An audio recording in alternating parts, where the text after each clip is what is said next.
चले 2025 में आपको प्री देना है। लेट्स सपोज आप सभी को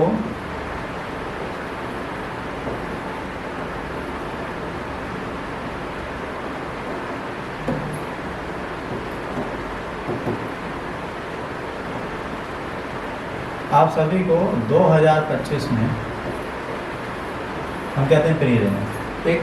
लेट्स सपोज सबको देना जिसको 2027 में देना है वो भी यही सुने अभी जो कहा जा रहा है, उससे आपको लगातार करना है इनको 4 महीने। आप उठा लीजिए मेंस, प्री को भूल जाइए, प्री इज साइड, इससे हमको कोई मतलब नहीं। प्री में क्या हो रहा है, वी डोंट माइंड। दुनिया में क्या चल रहा है हमसे कोई मतलब नहीं, दुनिया क्या कर रही है हमसे कोई मतलब नहीं। हमसे क्या मतलब है, प्री कैसे क्वालिफाई करेंगे, इसको ध्यान से करने के लिए हमको प्री पे फोकस ही नहीं करना, हमें किस पे फोकस करना है, प्रॉपरली मेंस पे। तो मेंस पे फोकस करना है, इसका मतलब क्या हो गया भैया, मेंस पे फोकस करना है। जैसे हमने कहा मेंस पे फोकस करना होगा सर, मतलब यही है कि मेंस पे फोकस करना है ना। मेंस का मतलब हो गया बच्चों,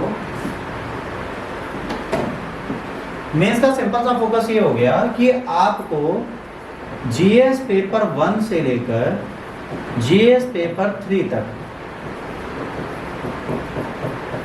हर एक चीज को सीरियसली देखो। मतलब यहाँ पे हर एक टॉपिक को आपको उठाना है और पढ़ना है। कैसे पढ़ना है, लेट्स सपोज हिस्ट्री आती है तो हिस्ट्री को आप 10 से 12 दिन में रिवाइज करें, पूरा का पूरा, एंशियंट, मिडिवल, मॉडर्न। रिवाइज करने के बाद इसके previous year question paper mains के उठाइए और उनके टॉपिक्स उठाइए जो पूछे गए हैं, उन पे 100 वर्ड्स लिख लीजिए। याद रखिए जब आप प्री देते हैं, प्री फैक्चुअल नहीं, प्री कॉन्सेप्चुअल है। कॉन्सेप्ट और फैक्ट्स दोनों आते हैं, जहाँ कॉन्सेप्ट और फैक्ट्स दोनों आते हैं वहाँ पर आपको ठीक से पढ़ने के लिए दोनों चीज़ें पढ़नी पड़ेंगी। तो आपको क्या करना है, आपको प्री और मेंस दोनों पे सीरियसली ध्यान देना है। तो जब आप ये करेंगे तो आप अगर 2011 से भी उठा लेते हैं 2024 तक, तो आप इतने टॉपिक्स पे 2-3 बार लिख चुके होंगे पढ़ के कि आपके फैक्ट्स एंड कॉन्सेप्ट दोनों याद हो जाएंगे। हर सब्जेक्ट के लिए आपको ये करना है। जैसे पहले हिस्ट्री उठाया, हिस्ट्री पढ़ा 10 दिन, ज्योग्राफी उठाया, इंडियन पढ़ा, फिर वर्ल्ड पढ़ा, इंडियन पढ़ा 8 दिन, वर्ल्ड पढ़ा 2 दिन, ये खत्म हो गया। फिर इकोलॉजी एंड एनवायरनमेंट उठाया, पढ़ा 6 दिन, ठीक है। उसके बाद इंडियन सोसाइटी उठाई, उसको पढ़ा 6 दिन। तो आपको सर्टेन टॉपिक्स को सर्टेन डेट्स पे ख़त्म करने की कोशिश करें। इनके लिए एक फिक्स डेट बना लीजिए।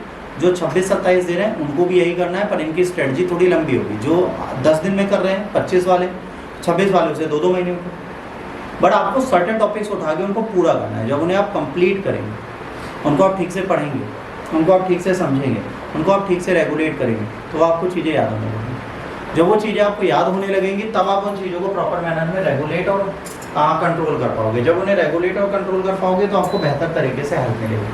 तो इस बेहतर तरीके की हेल्प के लिए आपको क्या करना है, इसको रेगुलेट करना। अब ये जब आप करने जाओगे तो आपको समस्या क्या आएगी, लेट्स सपोज आपने जीएस पेपर 1 से लेकर जीएस पेपर 3 तक पूरा पढ़ लेंगे, ठीक।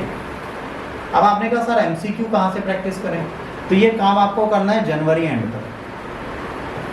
मतलब आपके पास नवंबर है, दिसंबर है और जनवरी, ये 90 दिन से ऊपर आपके पास है। क्योंकि जनवरी और ये कितने दिन के होते हैं, 31 दिन के लिए, तो यहाँ पे कितने हो गए 92 डेज टोटल। आपको हमने 92 दिन दिए इसको पढ़ने। 92 दिन में आपने टॉपिक्स भी लिख लिए सर्टेन। जैसे मान लीजिए पूछा गया गुप्त साम्राज्य, तो गुप्त साम्राज्य में उन्होंने गुप्त समाज पूछा होगा या एडमिनिस्ट्रेशन पूछा होगा या प्रशासनिक सेवाएं पूछी होंगी, उनको इसमें आपने ऐड कर दिया। तो आपकी बेसिक चीज़ें आपको क्या हो गई, याद हो गई। अब ये बेसिक चीज़ें आपको याद हो गई तो आपने उन्हें लिख के भी देख लिया। अब आपको क्या करना है, अब आपको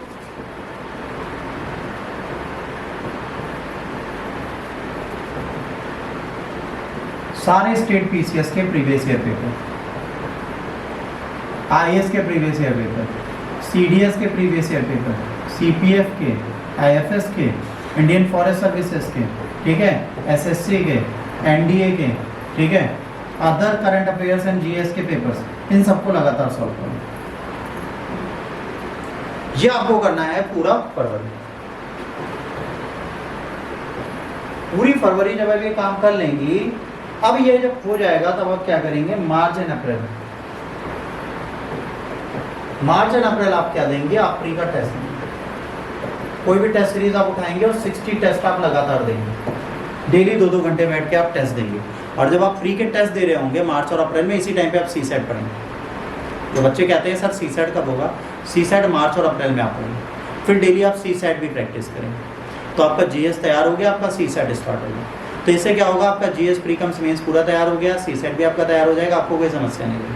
आपको इस तरीके से रेगुलेशंस यहाँ पे फॉलो करना। अब यहाँ बात आती है सर पढ़ाई कैसे स्टार्ट करें, कौन सी बुक से करें, कहाँ से करें। तो कई बार वीडियोस में मैंने आपको कंसर्निंग बुक्स की लिस्ट दे दी।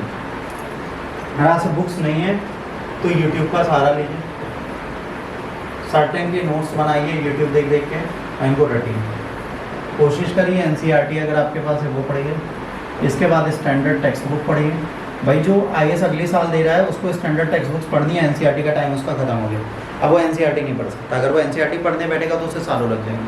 अब जब आप ये सब काम कर रहे हैं तो इसके बीच में आपको क्या करना है, प्रीवियस ईयर क्वेश्चन पेपर का एनालिसिस करना है 2014 से लेकर 2024 तक, प्री का एंड मेंस का टॉपिक वाइज। अगर ये टॉपिक वाइज आपने इसकी रिसर्च कर ली और ठीक से इसको पढ़ दिया बच्चों, तो कहीं ना कहीं आपको ये पता होगा कौन सा टॉपिक कहाँ से कैसे आता है और उसको किस प्रकार से क्रैक करना है। अगर आपको एग्जाम सीरियसली निकालना है तो आपको क्रैकिंग करनी आनी चाहिए, आपको ये पता होना चाहिए पेपर कैसे निकलेगा। तो पेपर निकालने के लिए आपकी मेहनत 4 गुनी बढ़ेगी, और ये जब तक आप करेंगे नहीं, आप प्री और मेंस की तैयारी करनी पड़ेगी। और मेंस ओरिएंटेड हो गए आप प्री निकाल पाएंगे, प्री ओरिएंटेड हो गया आप प्री और मेंस दोनों फेल हो गए। इसको अपने दिमाग में भर लीजिए। अगर आपको पेपर निकालना है तो आपको सीरियस होना पड़ेगा, और सीरियस होने का मतलब है हर बंदे का रेगुलर होना। अभी भी कई बच्चे रेगुलर नहीं होते। प्रॉब्लम ये है कि बच्चे हैं 50, आते हैं 10, 40 बच्चे बेटा गायब रहेंगे तो क्लास कैसे होगी। और अगर आप इसको सीरियसनेस बोलते हैं तो आई एम सॉरी, आपसे बड़ा बेवकूफ़ कोई नहीं। अगर ये गंभीर बात है तो आप गलत बोल रहे हैं, बिल्कुल गलत है। ये गंभीर बात है, ये बहुत गलत बात है। इससे आपको कोई लाभ नहीं होगा, कोई भी बेनिफिट आपको इस चीज़ से नहीं मिल सकता। अब सोच लीजिए, आप देख लीजिए। अब आपको कोई डाउट है, अगर प्री देना है अगले साल, तो अब आप लोग मुझसे पूछ सकते हैं, मैं बताऊंगा। जो भी आप पूछना चाहें मुझसे पूछें, बिंदास पूछें, कोई दिक्कत नहीं है। बट ये समझ लीजिए कि अगर आप सीरियस हैं अपने एग्ज़ाम के लिए तो आपको जीएस पेपर 1, 2, 3 मेंस और प्री ओरिएंटेड हर हाल में फरवरी तक रट डालना, हर हाल में रट डालना। इसमें कोई इफ एंड बट है ही नहीं कि आप याद नहीं करेंगे, आपको पूरी तरह से पढ़ना है। अब जो टॉपिक्स होते हैं ना, उसमें क्या होता है, जैसे मान लीजिए कहीं लिखा है गुप्त प्रशासन या मौर्य प्रशासन, मौर्य समाज, महिलाओं की स्थिति। अगर इसमें 100 शब्द आपने लिख लिए तो आपने उसकी टर्मिनोलॉजी समझ भी ली, लिख भी ली, तो आपको प्री में पूछा जाए, मेंस में पूछा जाए, इसमें गलती नहीं करें। पर अगर आपको टर्मिनोलॉजीज नहीं पता तो आपको दिक्कत होगी। तो ये एक इशू है, समझ में आ रहा है। तो हर एक शब्द पे, हर एक सब टॉपिक पे 100 वर्ड कम से कम आपके पास लिखे होने चाहिए पहले से। तो प्री और मेंस में वो सर्टेन टॉपिक आपके लिए फैमिलियर रहेगा। करंट ओरिएंटेड जो चीज़ें उनको ऐड करो और उनसे अपने आप को और इम्प्रूव करो, ताकि करंट ओरिएंटेड चीज़ें आपको हमेशा याद रहें और आपको समझ में आए। इनसे रिलेटेड कोई भी चीज़ आए तो आप उसमें इफ एंड बट ना करें। पेपर आज है या कल है, इससे कंसर्न नहीं है। कंसर्न आपका इस चीज़ से होना चाहिए कि जब पेपर आएगा मैं निकाल लूँगी। पेपर निकालने के लिए आपको अभी से प्रिपेयर रहना है। पेपर वाले दिन पढ़ाई नहीं होती। मैं आपको बताऊं, कई ऐसे बच्चे होते हैं ना जो पेपर वाले दिन पढ़ते हैं, उससे कोई बात। अगर आप पेपर वाले दिन पढ़ने बैठते हैं तो आपको सिर्फ और सिर्फ समस्या होगी, इसका फ़ायदा कोई नहीं आपको, कोई फायदा नहीं। या तो डेडिकेशन और पैशन ऐसा हो जैसा हमारे देश के बड़े पुरखों में था, पूर्वजों में था, हमारे देश के देवताओं में था, तो भाई आप कुछ भी कर लो। पर हम इतने डेडिकेटेड तो है नहीं कि एक ही दिन में किताबें रट लें। उनको तो बहुत मेहनत चाहिए, बहुत रेगुलेटेड मेहनत चाहिए, बहुत स्मार्टली मेहनत चाहिए। तो आप कब कर पाओगे? जब आप अभी से अपनी बुकों को सीरियसली उठाओगे। तो सबसे पहले previous year question paper mains और प्री के आपको देखने ही पड़ेंगे। अगर आप वो नहीं देखेंगे तो आप प्री की तैयारी भी नहीं कर पाएंगे। क्या पढ़ना है, कैसे पढ़ना है और कितना पढ़ना है, ये सारी चीज़ें पता है आपको कौन बताता है? ये सारी चीज़ें आपको आपका एग्ज़ाम बताता है। और वो एग्ज़ाम जो हो चुका है वही तो बताएगा। आने वाला एग्ज़ाम तो आपको प्रिडिक्टेड है ही नहीं। जितने पेपर अभी तक हो चुके वही बताते हैं ना पेपर कैसे आता है। तो उनका एनालिसिस किए बिना आप क्लास में बैठ कैसे जाते हैं? भाई टीचर के नाते हम भी तो झूठ बोल सकते हैं कि ये नहीं आता। आप कह दो कि सर बोल रहे हैं, सही बोल रहे होंगे। हर टीचर सही बोले इसकी भी गारंटी नहीं होती। और दुनिया में सबसे झूठी प्रजाति टीचर की होती है। बुरा लगेगा बट सच। जितने बच्चे तैयारी करने आते हैं, मुकुल सर हो या हम हो, पूछते हैं सर मेरा IAS निकल जाएगा? हाँ निकल जाएगा। अगर हाँ निकल जाएगा सबके लिए बोला तो सब क्यों नहीं निकल गए? झूठ तो बोला ना। तुम 1 साल पढ़ने के बाद उम्मीद करो कि सर हम निकल जाएंगे। अगर हम झूठ बोल दें तुम निकल जाओगे, तुम तो खुश हो गए, और नहीं निकले तो तुम काम खून कर दोगे।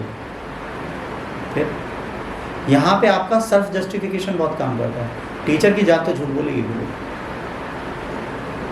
क्योंकि उसके लिए हर बच्चा एक समान है। सारी मेरी संतानें, तो उन संतानों को वो छोड़ता नहीं,